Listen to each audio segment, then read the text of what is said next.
Good morning.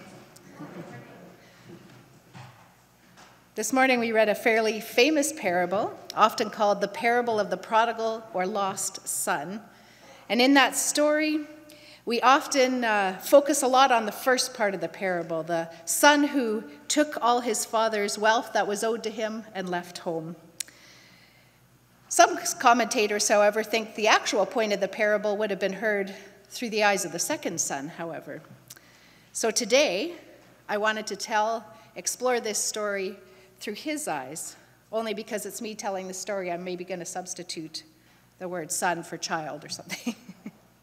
So I have called this Confessions of a Prodigal Child. Now I know that you have all heard this story. You know it, and you love it. The story about the son who runs away, blows everything that he's taken from his father, including his father's good name, which is the first thing the boy actually destroyed. And then when everything is gone, reality hits. In the story, it's a famine that drives the world to its knees and takes the wayward boy with it. Maybe in our world today, we could think about other things that might happen unexpectedly.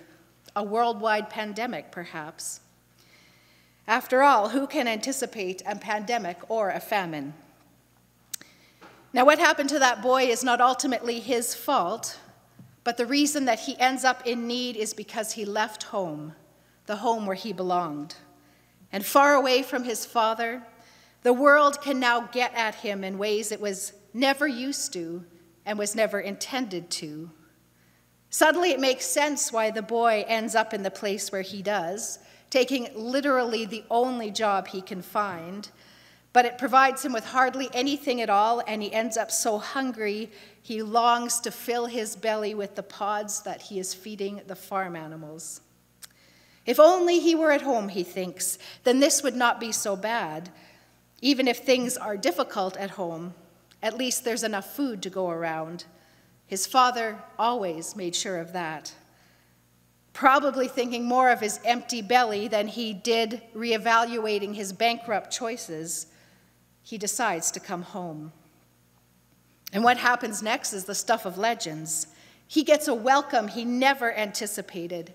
He's not even 2 sentences into his rehearsed speech, and his father doesn't even care.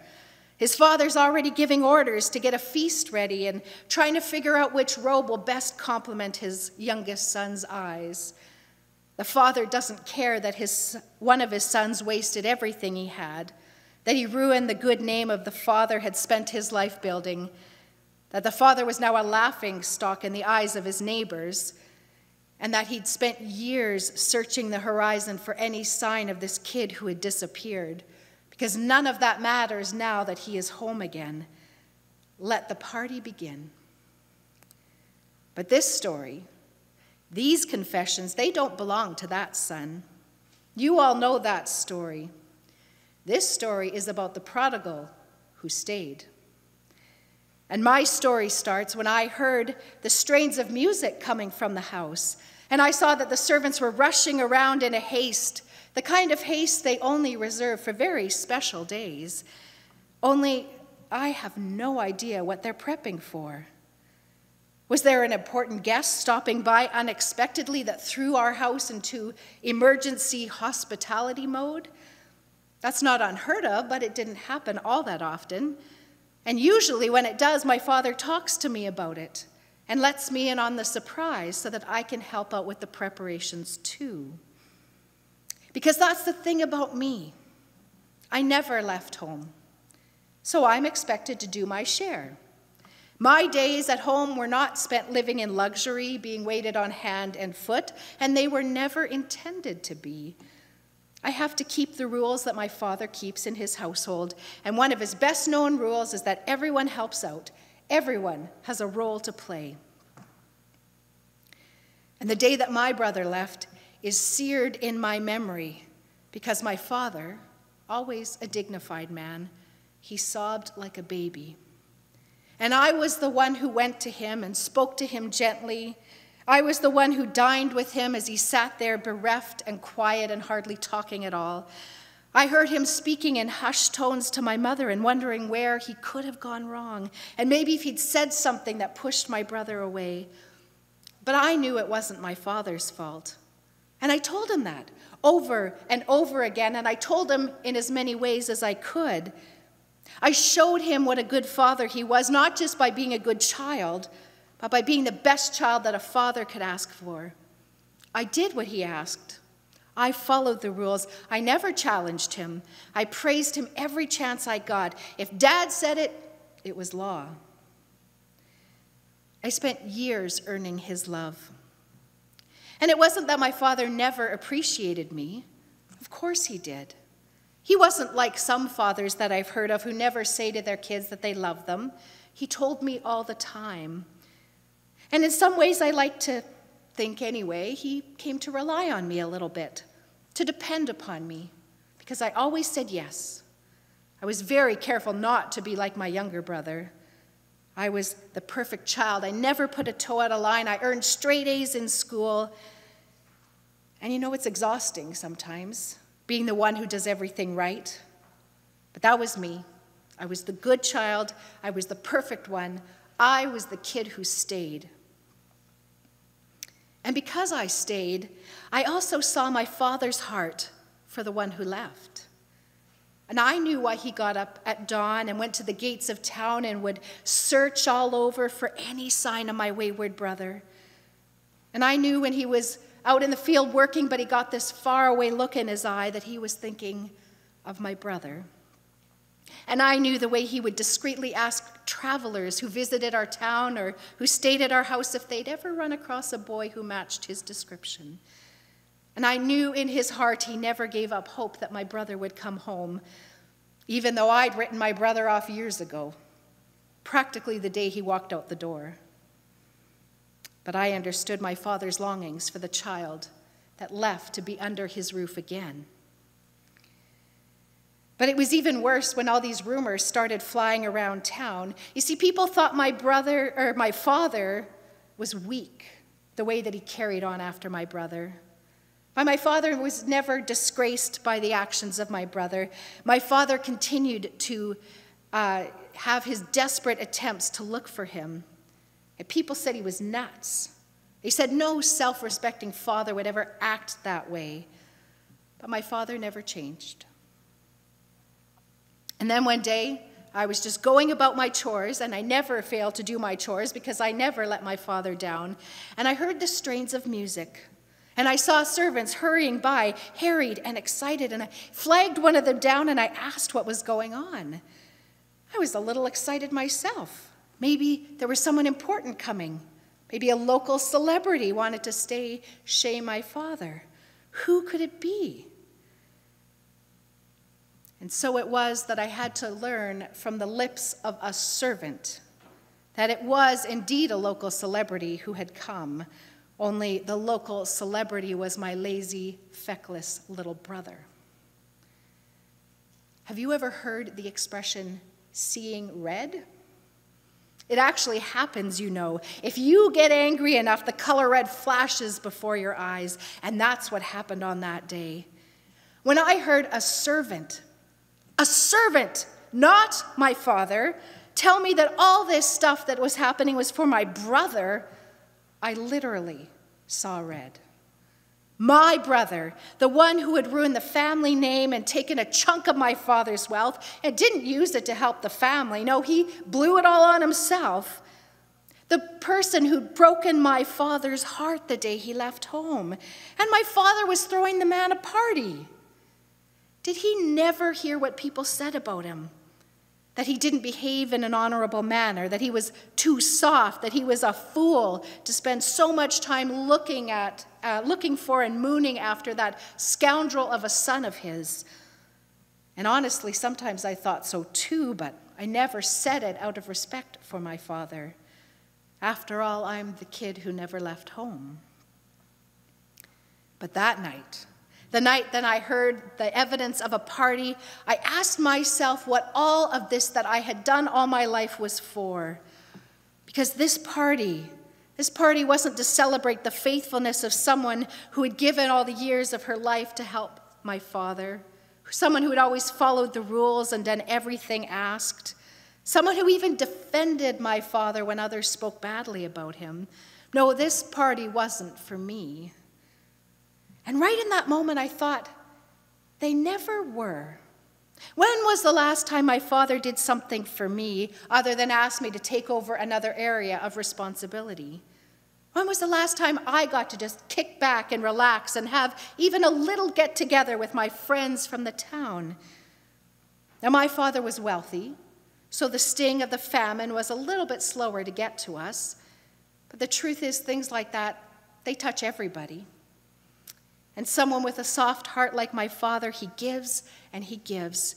And so we had all had to tighten our belts a little bit. We'd all had to do a little bit more so that we could give some more away. We could care for more people. That's just who my father was. But that night, all I could think about was the work and the struggle. Always trying my best never to hurt or anger my father, so I never put a toe out of line. And I worked hard. And I always enjoyed it, actually. In fact, I kind of liked it that my father was generous and that ours was a place that people could come to when they needed a donation of food or some money when theirs had run out. I wanted to help my father in all of this. So I'd always worked hard to make my household more productive. And I didn't take more than my share. In fact, sometimes I took far less than my share so that we could give more away. It never occurred to me to be upset about it or to complain about it, at least until my brother came home.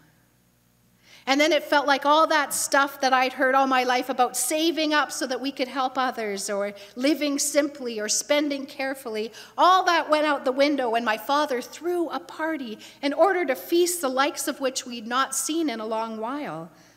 How many months of provisions did he use up for that one celebration? For Pete's sake, he even killed the fatted calf. And all those years of faithfulness to my father suddenly felt like a lie, a farce. I was happy he was a gracious man until he lavished his grace on my brother. And I thought, what had he ever lavished on me? That was it. That was my breaking point. When I saw how much my father loved my brother, which was something I'd always known, I'd always seen it, but I secretly thought my brother would never be around to enjoy it, so it didn't really matter anyway.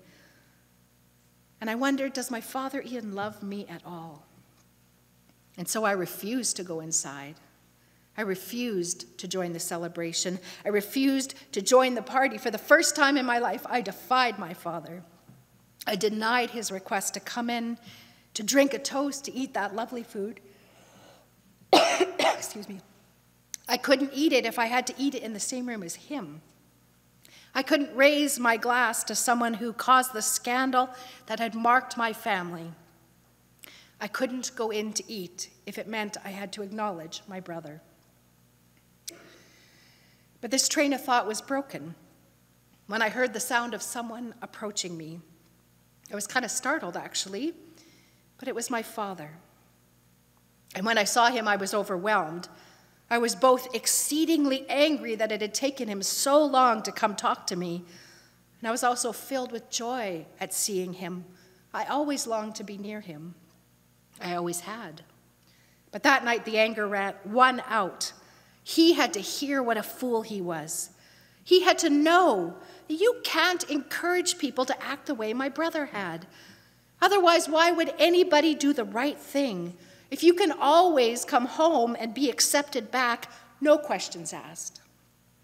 And not just accepted back, but given gifts and have a feast thrown in your honor. No, that's not the way the world works.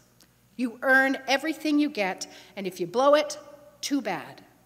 Make better choices. Maybe try not breaking your father's heart. Maybe try not bringing disgrace on your family. Maybe do the right thing for once. If people didn't get the punishment they deserved, wouldn't the world just stop working? So I told him that. I poured out my anger to my father that I never got anything, and here he was throwing a party for my brother when my brother had acted like a first-class jerk. I told him I felt my years of service had been ignored and thrown over in favor of the kid who didn't even seem to want to be a part of the family in the first place. For the first time, I spoke words of anger to my father and words of hurt. And I questioned him and I challenged him and I dared to tell him that I thought he was wrong and maybe he had always been wrong. And he let me rage for a while. And as I was winding down, he finally looked at me with those piercing eyes of his. And then he spoke. "My child," he said, "you are always with me, and everything I have is yours." And just like that, I was undone. Everything my father built was mine too. Every act of charity belonged not just to him, but to me. I had not felt the worst ravages of the pandemic or the famine because my father provided for me, for all of us. My father was always generous. This I knew. I had seen it up close, but I forgot that he was generous with me too. Now, the story of the one who stayed is not the most glamorous story. It's not the story, for instance, of a person who wakes up in the gutter and realizes they've got to turn their life around. It's not the story of a dramatic conversion where you have a time and a date when you know your life changed for the better. It's not the story of your come to Jesus moment. Ironic, yes, I know, to use that phrase when Jesus who told the story, but you get the point. That story's not my story. My story's the quieter one. My story is the one of the person who never rebelled, at least didn't rebel on the outside. My story is the one of someone who didn't need to wake up in a gutter to turn their life around, who didn't need to have a come to Jesus moment, because I was always with my Father. Sometimes I suppose you don't need to leave home in order to actually leave. It's possible to wander even while performing faithfully. The story of my younger brother is the picture of grace in action. It's a picture of love and of generosity and of hope even in the worst circumstances. But then again, so is mine. My story is the story of knowing where to turn when you're having a bad day. My story is the story of the joy of serving. My story is the joy of growing up in a place where you are known and you are loved. Of not having to have that dramatic turnaround because you never left. And there's generosity in that story too, and there's grace in that story too, and it's a little bit quieter, but it's no less present. And the truth of the matter is there's room for both kind of stories, his story and mine, the story of the one who left and the story of the one who stayed. After all, in the end, my father did come out and speak with me too, even though he shouldn't have had to. Even though I hurt him by refusing to join the party. My father reminded me that while the party is not complete without my brother who left and then came home, the party's not complete without me either. I was always going to get to feast with my father. We were just holding that feast till everyone got there. And now the feast is waiting for me. I step closer now to the house and I can hear the music more fully. I can catch the lyrics to the upbeat tunes they are singing, and I can smell the dishes that have been prepared from where I am now. Many of them I recognize as my brother's favorites, prepared just for him because he came home hungry. But I realize with a slight smile as I catch a waft of something sweet in the air that at least one of these dishes is something that was always my favorite. Something my brother never really cared for as a child. My father, it seems, really wants me to come inside too. Can I bear to do that, even knowing that to be part of my father's household and to join the feast means I have to accept that he also loves my brother? That my father longs not just for the faithful child, but for the one who broke his heart. That his greatest joy would be to have us both under the same roof. That he just wants us all to come home. Will this prodigal who never left choose to return home? Would you bow with me in a word of prayer? Rejoicing Father, you celebrate when one of your lost children is found because no one is worthless to you. We are humbled and in awe that you would count us among your most prized possessions. Give us eyes to see the value of every living soul and the courage to believe that you want every one of us to come home. These things we pray for the sake of the one who became human, Jesus, our Messiah and our Seeker. Amen.